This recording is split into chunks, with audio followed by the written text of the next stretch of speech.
around there in southern Israel. Well, the Palestinian Authority has deleted a statement it posted yesterday which denied Hamas murdered more than 350 people at a rave in southern Israel on October 7th. The PA claimed that Israeli helicopters were responsible, a claim derided as... The Palestinian Authority spokesman in Ramallah said something utterly preposterous. It denied that it was Hamas that carried out the horrible massacre at the Nature Festival near Gaza. It actually accused Israel of carrying out that massacre. This is a complete reversal of truth. Abu Mazen, who in the past has denied the existence of the Holocaust, today is denying the existence of the Hamas massacre. And that's unacceptable. Well, the Palestinian Authority President Mahmoud Abbas is no stranger to denying atrocities. He wrote a thesis for the Soviet Academy of Sciences claiming that Jews, or Zionists as he called them, conspired with the Nazis during the Holocaust. To talk more about that, we're joined by Izabella Tabarovsky. She's from the Kennan Institute at the Wilson Center and is a fellow at the Jerusalem Center for Public Affairs. Good evening, Izabella. Thank you for being with us.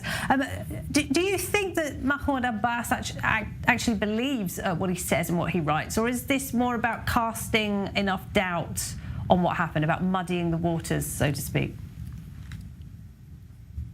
To be honest with you, I don't even think it matters what he really thinks. What matters is what he says and what he hopes his words will elicit in his audiences. And as you say, he has in the past denied various aspects of the Holocaust. He has questioned the numbers at various times.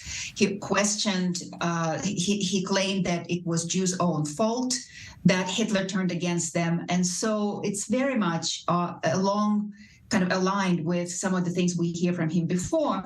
And it very much aligns with his thesis, which, as you say, he defended in the Soviet Union, where he claims essentially that it was Zionists who are guilty of the Holocaust. And I think that the reason that this outrageous lie works is that it builds on an old trope that demonizes Jews so much that it becomes easy to believe that they will do something so horrible that no other people would ever do, which is to murder its own people en masse. And it's interesting, isn't it? Because Holocaust denial is illegal in several European countries, yet he does have relations with European leaders, and indeed European countries send him a great deal of money year on year.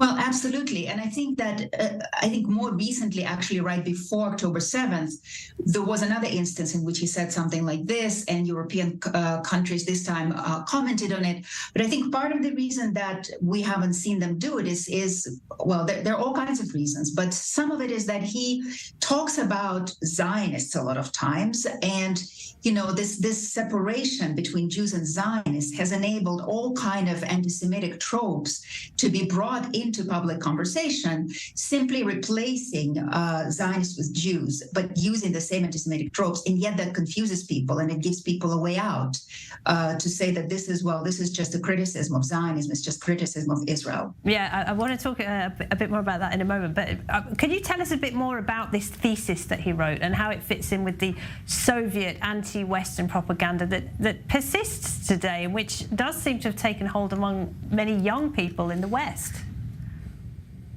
So he defended his thesis in 1982 in Moscow at the Institute of Oriental Studies. And this is significant for a number of reasons. Those were the years when the Soviet Union, in fact, conducted a massive propaganda campaign against Israel and Zionism. It was an international campaign. It actually lasted for nearly 20 years, in multiple languages, in dozens of languages, directed at dozens of countries via various sources and various channels.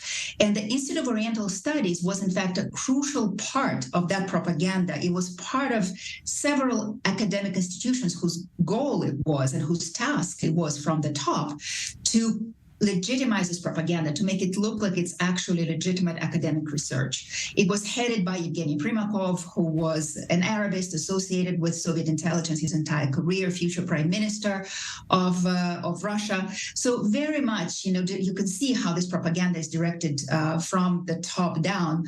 And Abbas's thesis essentially replicates, he draws, you can see it from the footnotes, he draws on Soviet propaganda, on deeply anti-Semitic books, and it replicates all of the tropes that we hear replicated today in the West, suggesting that Zionism is fascism and Zionists are racist and Israel is a settler colonial and apartheid state.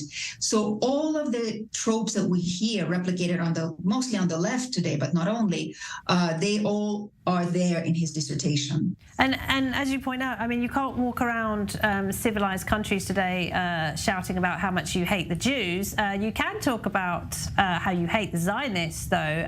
How is this effort to separate Jews and Zionists one of the more defining and successful aspects of this disinformation campaign?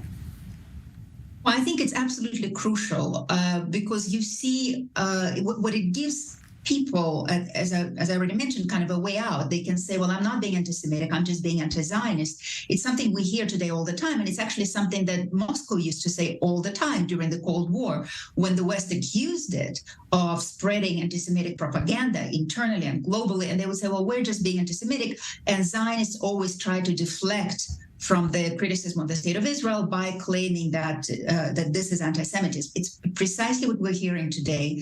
For the educated elites in American universities, it's a godsend. They can continue to use the same conspiracist anti-Semitic tropes that have been so harmful to Jews by replacing the word Zionist, the word Jew, with the word Zionist. But of course, this is just a trick, because if you're still using the same ideas, the same explanatory logic, the same conspiracist tropes, you're still dealing in anti-Semitic conspiracy theory. Yeah, the ideas promoted by the Soviet Union live on long after the Soviet Union fell. Izabella Tabarovsky, fascinating. Thanks very much indeed. Great to talk to you.